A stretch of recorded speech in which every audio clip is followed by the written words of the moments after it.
Hi, this is Leonard Davis, and I'm here with the Newport Beach Historical Society interviewing former Mayor Don Webb, known as Walkin' Don Webb, and we'll get to that in a minute. So, Don, you originally were born in Georgia, I see, and then you've moved kind of gradually west across the country. Where did you go to high school? I did all my schooling in Tucson, Arizona. My father was a professor at the University of Arizona, and Okay, we which is why you went there. went there. Yeah, I never knew that I couldn't that I had another place I could go, so I went to those schools. They made it easy for you, though. And then you got into the Army. This was after you graduated from college? Yeah, I graduated and was commissioned second lieutenant, and I joined the Army Corps of Engineers. I got my initial construction experience with a construction battalion in Thailand. I spent a year building roads that were later on used as main supply routes into central Thailand for the Vietnam War. Anything to do with the bridge over the River Kwai? I guess it was. No, the bridge over the River Kwai was a little bit to the west of us, and we were in the rice paddy lands. Okay. And so then you came back after the Army, and that says, I guess you moved to Newport Beach in 1965, and I guess met your wife. Did you meet her in Newport Beach? Or? No, I met her through some connections that I had made before I moved to Newport, and she was from Nebraska, and I met some Nebraska girls, but she got an apartment here with some other friends, and we courted in Newport. Okay. And then I see you got married at the Rendezvous. Or you had No. I got married in 1966, Okay. and that was in Nebraska. And it was a nice snowy day. That also is the same year that the Rendezvous Ballroom burned down. Yeah. Okay. So And you didn't have any. You didn't have an event at the Rendezvous. Oh no. It was interesting, and when I think back on it, I vaguely remember a fire occurring, but it wasn't one of the places that we had frequented. Mm-hmm. And so I missed that little piece of Newport history. Okay, and then because of your degree and with your work with the Army Corps of Engineers, I guess this is what I did is the city. Or? Well, my first job in Orange County was with the Orange County Flood Control District, mm-hmm. and through that job, I met the Public Works Director of Newport, and about the same time, I learned to sail and found out about Newport Harbor, and in the meetings that I had with the county and the Public Works Director, I let him know how much I liked Newport, and ultimately was able to get a job with the Public Works Department in Newport Beach in 1968. Okay, and what kind of boat did you sail? Mm-hmm. In 1969, a year after I came to work for the city, I ended up buying a Lido 14, mm-hmm. and was very active in the Lido 14 fleet for the next 30 years. And many of our friends are the ones that I've met through that sailing opportunity. And were you a member of one of the yacht clubs? I started off being a member of Voyager's Yacht Club, and after about a year and a half, in 1970, I joined the Balboa Yacht Club. Okay. And so I've been a member of the Balboa Yacht Club since 1970. Okay. Did you ever go through the chairs in that club? No, I was not interested in that part of it. We were just doing our small boat sailing. Okay. Have you had other boats, or just the Lido 14? Just the Lido 14 and the other first boat that I mentioned. That's what I learned on. Okay, so then you got involved with the bike trails. Now, are you a bicyclist? Or? Well, when I moved to Newport in '65, mm-hmm. we lived on 42nd Street, mm-hmm. and that's where we did our courting and such with Mike. But when we got married, we moved up to 20th Street, right mm-hmm. in the McFadden Square area. Okay.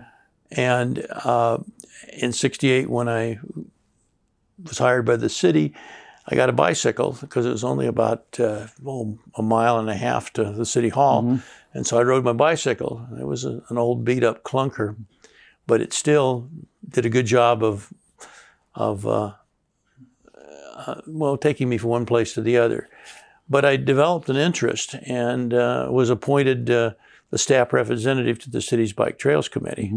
It was actually the first committee they'd had. We formed it, I think, it was formed in 1969. Okay. And became very interested in bike trails, visited other facilities around the state, and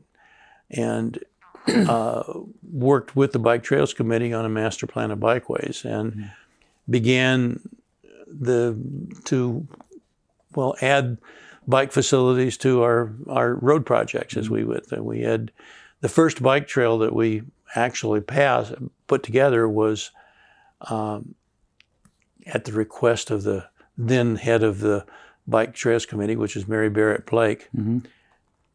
And she lived up in the East Bluff area. And she wanted her Girl Scout girls to be able to go from the East Bluff area down to Balboa Island. And so we built an asphalt trail along the westerly side of Jamboree Road from East Bluff Drive to Coast Highway. Now, you think of Jamboree Road today as the 6-lane major arterial. Back then, it was 4 lanes undivided and no curbs and gutters, no medians. It was just a very basic 4-lane paved road. And we put this bike trail off to the side, about a 10 or 15 foot separation from the pavement. And it allowed bicyclists to have a place to go where they didn't have room in the roadway. How wide was it? Do you remember? I think it was 10 feet wide. 10 feet wide, okay. Enough so they can go back and forth. It was just a piece of asphalt on the side of the road. Okay. But that was the very beginning of the city's bike trail systems. And over the years, we were able to add, in the 80s, we built one in conjunction with the county at the end of University Drive over there by the Muth Center. And across the bridge over the flood control channel and tying into MacArthur Boulevard, tying into Jamboree Road. We had a trail that when we did the widenings of Jamboree Road, we built a trail connection that went underneath the San Diego Creek Bridge and up along San Diego Creek into the city of Irvine. The first bridge that we put across Bonita Creek was a timber wood construction that I ended up designing and putting in, and it worked pretty well, except that it was a little rough for the bicyclists. Yeah. And we ultimately changed that out and put a railroad flat car in. So if you look across the bridge today, there's 2 railroad flat cars that are welded together, and that's the bike bridge over the San Diego Creek area. But we have them along Coast Highway. We've incorporated them into MacArthur Boulevard. Actually, we have one Coast Highway narrowing project. If you look from Riverside Drive towards Newport Boulevard, there's a 12-foot wide sidewalk there, whereas most of the sidewalks are only 6 foot. And that's where bicycles are allowed to go along that side of Coast Highway and up over the Newport Boulevard Bridge and on into the peninsula. So I think we have today at least 35 miles of bike trails. And that was one of the things that I feel really good about, being able to participate in that program and help with bicyclists. I used to ride on many of them, so I'm grateful for that too. So then after that that's kind of still an ongoing project, I imagine. Right, it is. They keep adding. When I was hired in '68, I had experience in storm drains. And so the first project I worked on was a storm drain that served West Cliff area, and it went from Dover Drive up to 17th Street, and we put a 54-inch diameter storm drain pipe down the middle of the street and then repaved it with medians and stuff. But and really another project was one which 15th Street had drainage problems over by the high school. And there's a gully which the Environmental Nature Center is now using as their facility. And the flood control district was going to just run a storm drain right down the middle of that gully and rip everything out and start over again. But I was able to work with them and the high school teacher, I think it was Robert House, in redesigning the flood control concept to where the storm drain meandered around a lot of the trees, and was able to work it out to where they were able to get some storm overflow and moisture in the bottom, but still avoid the very large floods that would have wiped out the facility. So that was one of the interesting sidelights as far as drainage is concerned. But my major interest was in road building, and that's when the early 70s is when we were working with the county on implementing our master plan of arterial highways, so that we could qualify for county funding. If your master plan coordinated and was compatible with the county's master plan, then they had a highway funding project, a process to where you could apply for money and they would pay for half of your road projects. And that was one of my goals, was to get as much county money as we could for building roads in Newport. So this is where, like for instance, the early project on that one was the widening of Balboa Boulevard from 32nd Street to Coast Highway.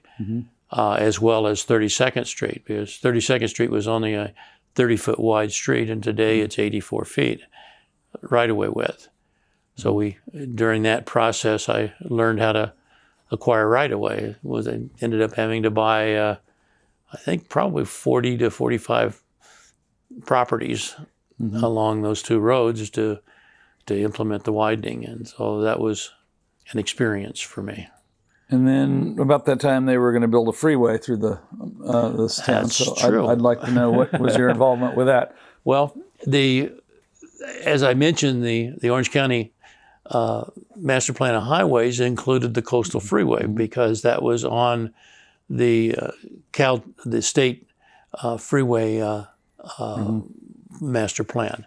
And that freeway was due to come straight down Coast Highway, not on top of Coast Highway, but adjacent to it.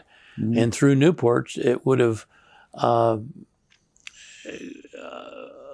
through, like, for instance, Irvine Terrace, much of the West Newport area. They had already started buying properties along Kings Road, and it would have been the entire bluff that is now houses along there would have been freeway.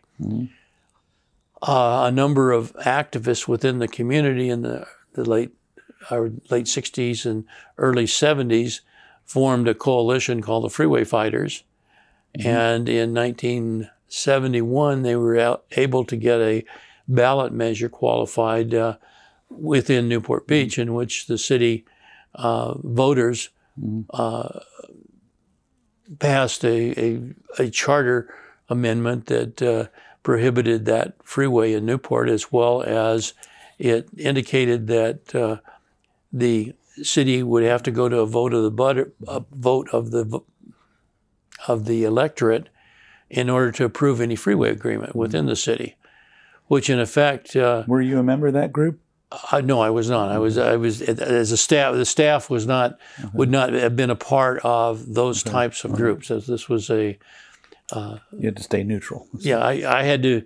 I was providing information to the city council through the public works director and the city engineer at the time, and it was quite a contentious thing.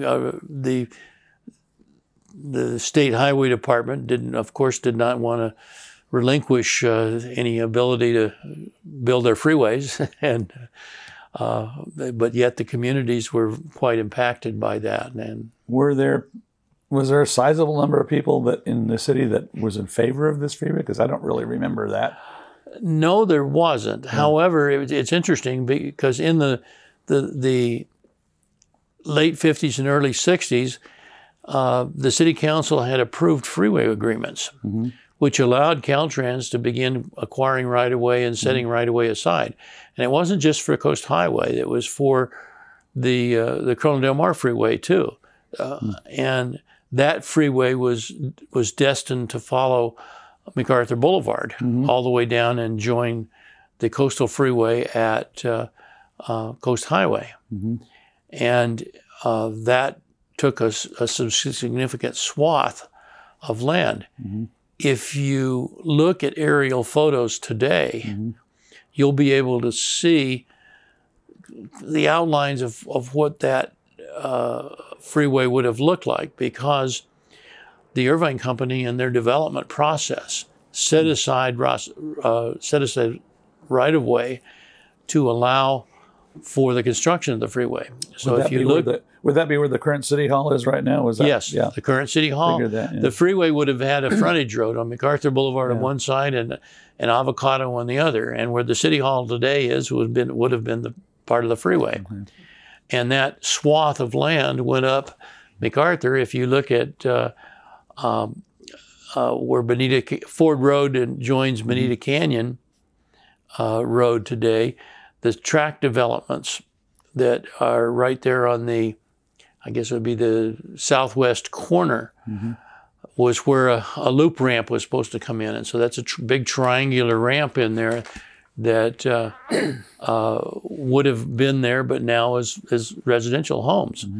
The apartment complex that the Irvine Company built on the between Bonita Canyon and Bison was right where the freeway would have been. And there's still a large hole up closer to Bison, which was used for surplus landfill on freeway projects. Bison Avenue was a crossing that was set up. And San Miguel Drive was called New MacArthur for a long while, because that was supposed to be the replacement for MacArthur Boulevard.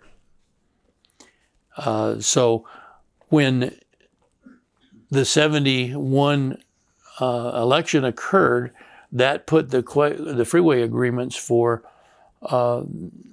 Newport Beach on hold, and the Corona Del Mar Freeway became a contentious issue, and they began looking at what they call the Corona Del Mar bypass, and that would have taken the freeway from the Bristol Street area around Corona Del Mar and bring the interchange into the Coast Highway or Coastal Freeway at where Newport Coast Drive comes in.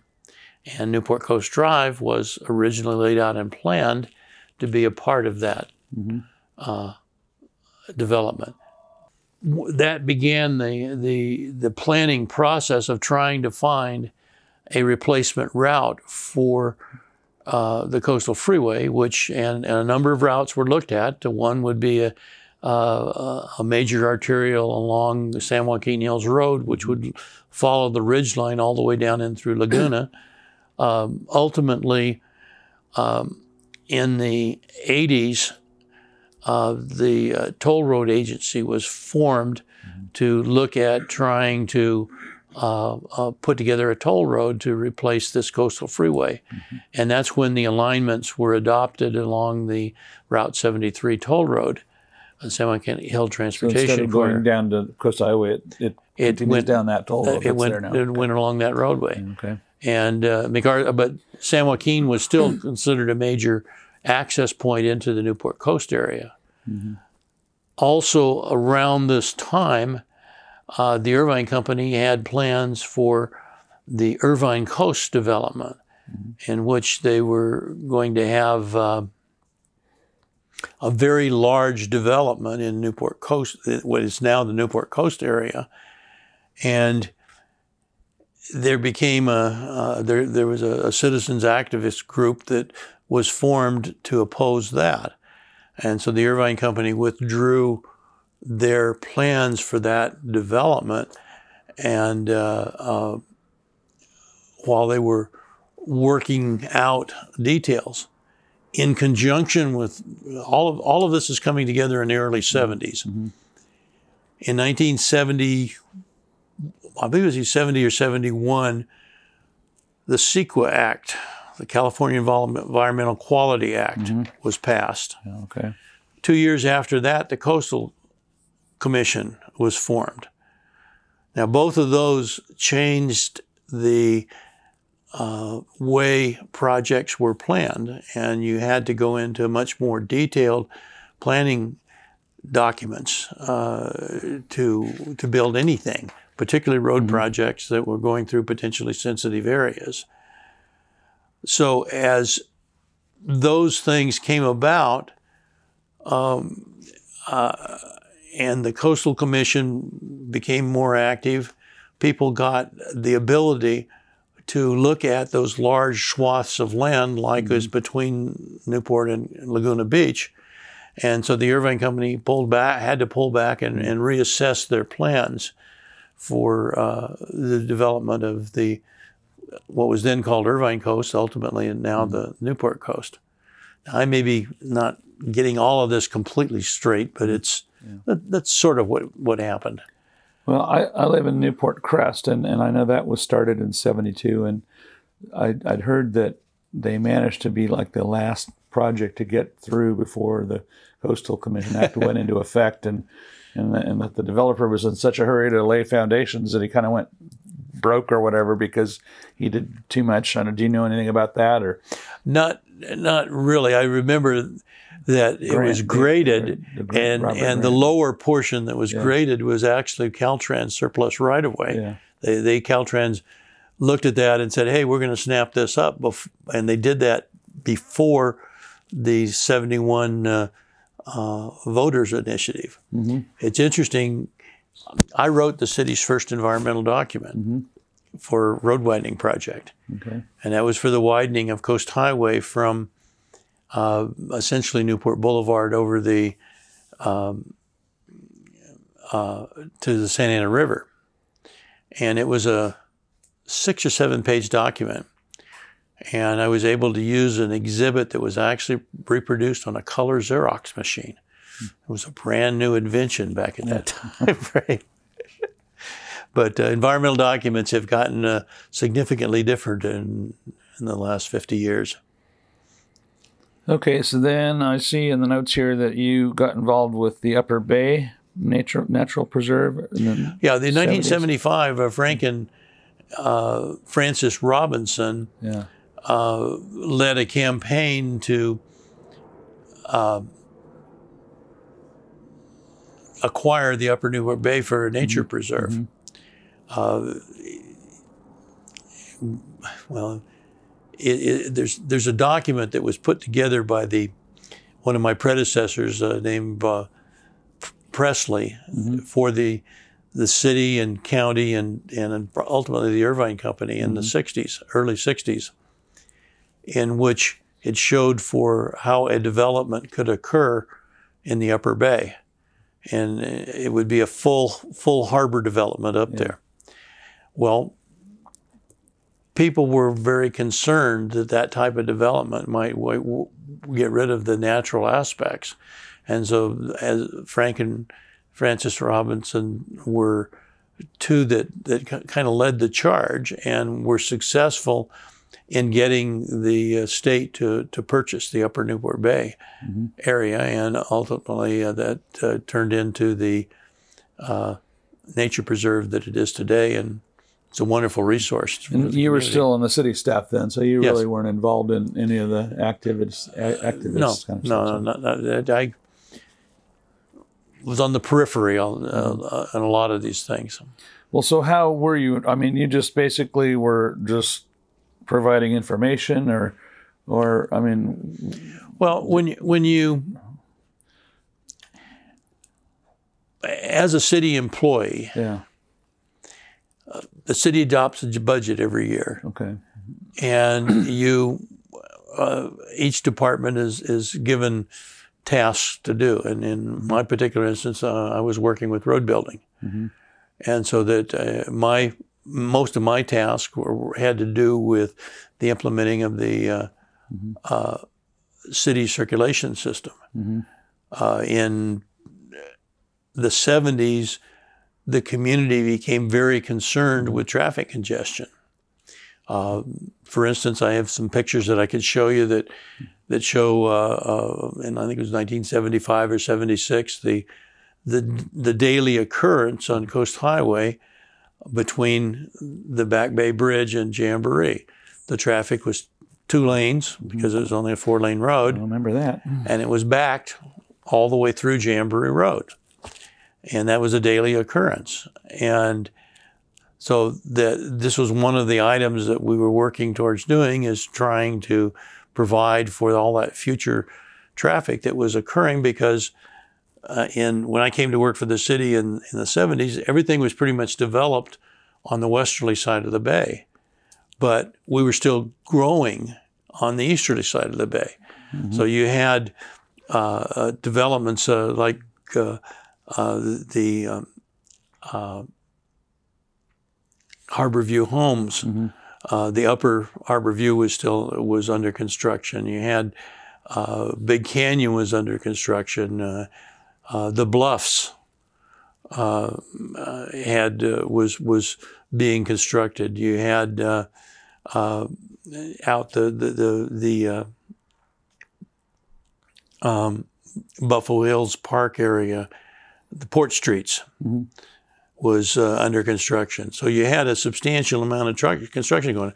Our population at that time in the 70s, early 70s, was about 50,000. It's now at 85,000. So one of the things that we were trying to do in the Public Works Department was to look ahead, put together the planning that was necessary for handling the traffic of all this additional growth that was going to be occurring, not only in Newport, but adjacent to Newport. All the other cities were growing too. And so we, like the coastal highway path, we provide for traffic up and down the coast. Our recreational facilities demand that we be able to serve those from the inland areas that want to come and use our beaches. And so we have not only just the load from within the community, but we have to make plans for the larger picture. Well, I remember the traffic on that bridge trying to cross that bottleneck back in those days. It was awful. So. That was one of the things that I started working with Caltrans as a city staff member, and we're looking at designs of how can we widen that Coast Highway bridge without bringing the city to a standstill? Because you only have 2 places you can cross the bay, Coast Highway and Jamboree Road at the upper end. When I first started with the city, Jamboree Road had a bridge across San Diego Creek that was only about 4 lanes wide. It was a single bridge. Well, in that 70s and early 80s period, we had widened Jamboree Road. We'd built 2 bridges up in that area. But Coast Highway had this bottleneck. We couldn't get around it without doing something to that bridge. So if you'll notice that there's a big curve because they had in the to bridge. keep the other bridge in place while they were building on it. I remember that. We wanted to keep we had to keep the old bridge. The first bridge on Coast Highway was built in 1924. It was a 2-lane bridge, wooden structure. The second one was built in the early 30s, and that was the one that was still there in the 1970s. It was it was adequate. It's interesting, when we tore the bridge down, I was able to salvage some of the deck pieces. It was heart redwood. And we've had built projects around the house here with some of that redwood over the years. So the bridge lives on in here somewhere. I can show you some pieces around. After the interview. It's true. Okay, so we need to move along a little bit here. So Oasis Center, what were you involved with that? The Oasis was, it's interesting. A lot of people say, well, how could we have a nice center in that location? Well, it all has to do with this coastal freeway. One of the routes of the coastal freeway was along the 5th Avenue corridor, in which there was a swath of land which the Caltrans had reserved to push the freeway through. they had acquired right-of-way in that area, and at the location where Oasis is today, the Caltrans had rented out to a private school. The private school was nervous about Caltrans getting rid of the right-of-way, couldn't afford to purchase the property, and it became available. The city snapped it up and used the old school buildings to create the senior center. And we added to that over the years, but in 2010, we dedicated what you see today. Yeah, they totally rebuilt it. Okay, so how long were you, or until when did you end your employment with the city? Because I mean, I know you. This has gone on and on. I worked for the city from 1968 to when I retired in 2001. I started off as an associate civil. I was appointed the city engineer in 1981. I became the public works director in 1994, and I retired as the public works director. And then it was after that you got involved politically. Yes. 2 years later, a year later, I ran for election in 2002 and was elected to the city council. All right. Well, thank you very much. This is Don Webb, and we've interviewed here our former mayor, and my name is Leonard Davis, and wonderful interview. Thank you, sir.